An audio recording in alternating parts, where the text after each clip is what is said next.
Magandang araw po sa bawat isa. Ako po si Dr. Jeremy Lo, isang radiation oncologist dito sa Lipa Medics Cancer Center.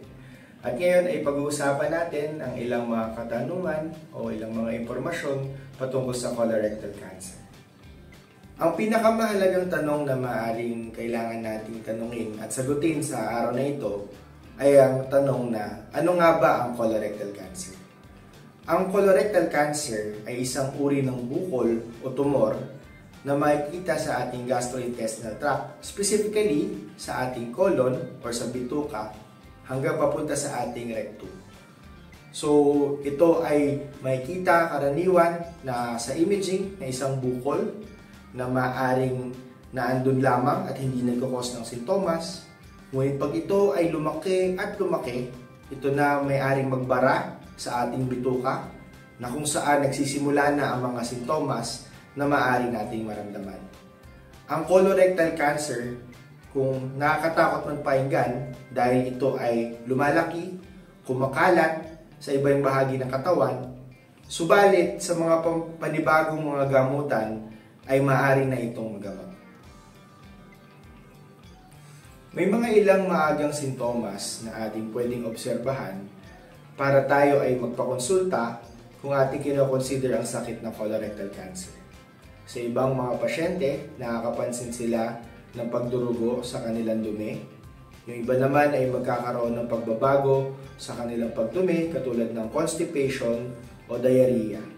At ang iba naman ay makakapansin ng mga iba pang sintomas tulad ng pagsakit ng tiyan. Ang mga sintomas na to ay hindi naman ibig sabihin agad na may colorectal cancer. Pero kapag ito ay patuloy na naramdaman at nakita na ito ay hindi dahilan ng ibang mga sakit, maaari tayo magpakonsulta na upang maagapan ang sakit na ito. Ang isang pasyente ay nadadiagnose ng colorectal cancer sa pamamagitan karaniwan ng una ay imaging. Kumbaga, gumagamit ng ilang mga eksamen tulad ng CT scan or MRI para makita kung mayroong bukol na maaaring makonsider ang colorectal cancer. Pero ang pinakamaganda or pinakamabisa na paraan para ma-diagnose ang colorectal cancer ay ang paggawa ng colonoscopy upang makita kung meron nga talagang bukol at ang bukol na ito ay kailangang kunan ng sample upang ma-biopsy. So, ang colorectal cancer ay talagang nadadiagnose o na 100% nasabi na ito nga ay cancer sa pamamagitan lamang ng biopsy. Kung ang isang pasyente ay na-diagnose na ng colorectal cancer dahil nakita nga ito sa kanyang biopsy, may mga treatment options or may mga gamot na pwede tayong offer sa mga ganitong pasyente. So, tatlo ang karaniwang management or treatment na ginagawa sa isang pasyenteng colorectal cancer. Ito ay tulungan ng tatlong iba-ibang uri din ng doktor. So ang una at ang pinaka-common ay ang surgery or pag-opera na ginagawa ng isang colorectal surgeon or ng isang surgical oncologist. Pangalawang uri ng gamutan ay ang chemotherapy na ibinibigay ng isang medical oncologist. At ang pangatlo, ang tinatawag na radiation therapy na ginagawa ng isang radiation oncologist tulad ko.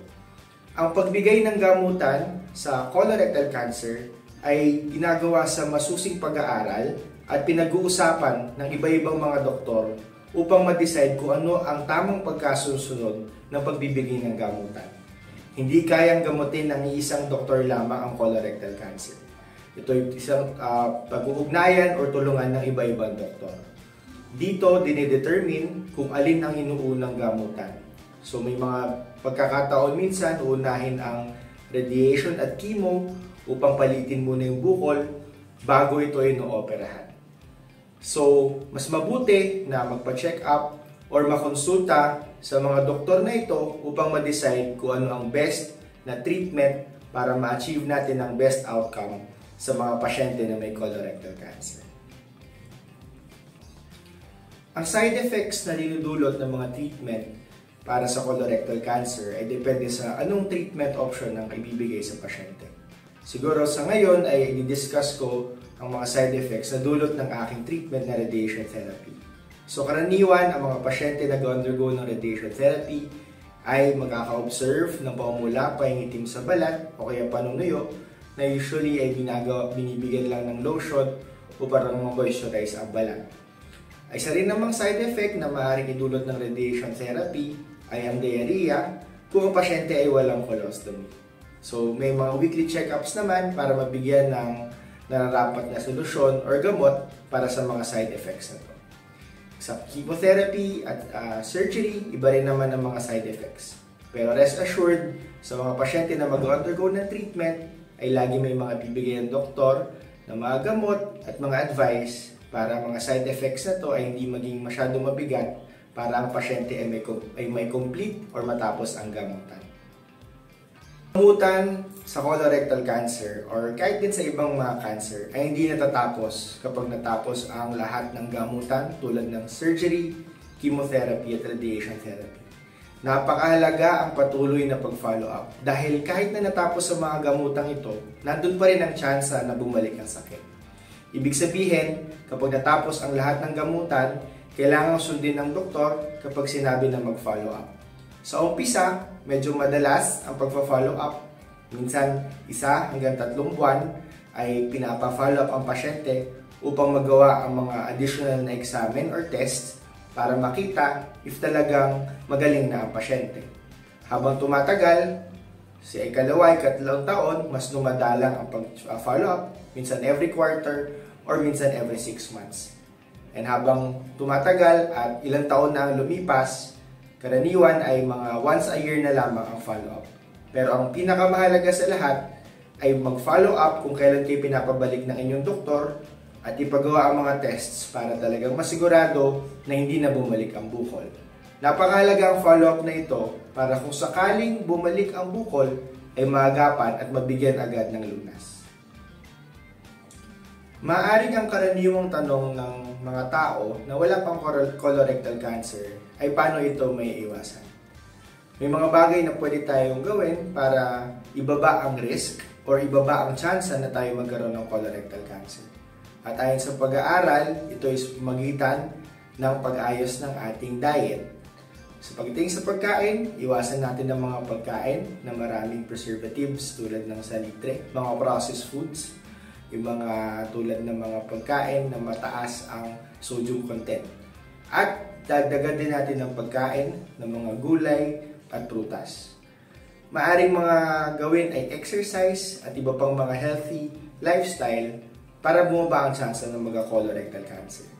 Subalit, may mga tao pa rin na dahil napapataas ang tsansa ng mga colorectal cancer dahil meron sa kanilang pamilya na merong colorectal cancer. So, hindi automatic na pagka ginawa natin ang mga bagay na to ay hindi tayo magkaka-colorectal cancer. Mabuti pa rin na lagi magpa-check up at humingi ng konsulta sa isang doktor para maagapan kung sakaling tayo ay magkaroon ng colorectal cancer. Ang colorectal cancer, pati na rin ng ibang mga cancer, ay mas nagiging common o mas nakikita natin sa ating panahon ngayon. At napakahalaga ang, aside sa prevention, ang maagap na pagpapakonsulta para maiwasan ang mga komplikasyon sa sakit na ito. Kung tayo ay aware sa mga sintomas na maaaring ating ma-observe at magpa-check up agad, mas maganda yung chance na atin ito ay magagamot. Marami ng mga treatment options para sa colorectal cancer na nagdudulot ng magandang treatment o magandang paggaling ng mga pasyente. Pero napaka-crucial talaga or napakahalaga na ito ay maagapan. So sa lahat ng mga nakikinig sa ating video ngayon, ugaliin na magkaroon ng magandang lifestyle, pero gayon pa man, kailangan ay tayo ay nakatutok sa mga symptoms na maaaring meron tayo at kumonsulta sa tamang doktor upang maagapan ng ganitong klaseng sakit. At in-encourage ko rin ang bawat isa na magpa-check up sa mga doktor at kung sakali naman ay tayo ay may diagnose ng sakit na ito, marami naman po tayong mga ospital na pwedeng puntahan tulad dito sa amin sa Lipa Medics Cancer Center at handa po kaming tulungan kayo kung sakaling magkaroon po tayo ng ganitong sakit. Dito po nagtatapos ang ating video. At hopefully ay nakapagbigay kami ng karagdagang impormasyon sa bawat isa patungkol sa sakit ng colorectal cancer. Muli, ako po si Dr. Jeremy Lo sa Lipa Medix Cancer Center at kami nagpapasalamat sa inyong pakikinig sa video na ito.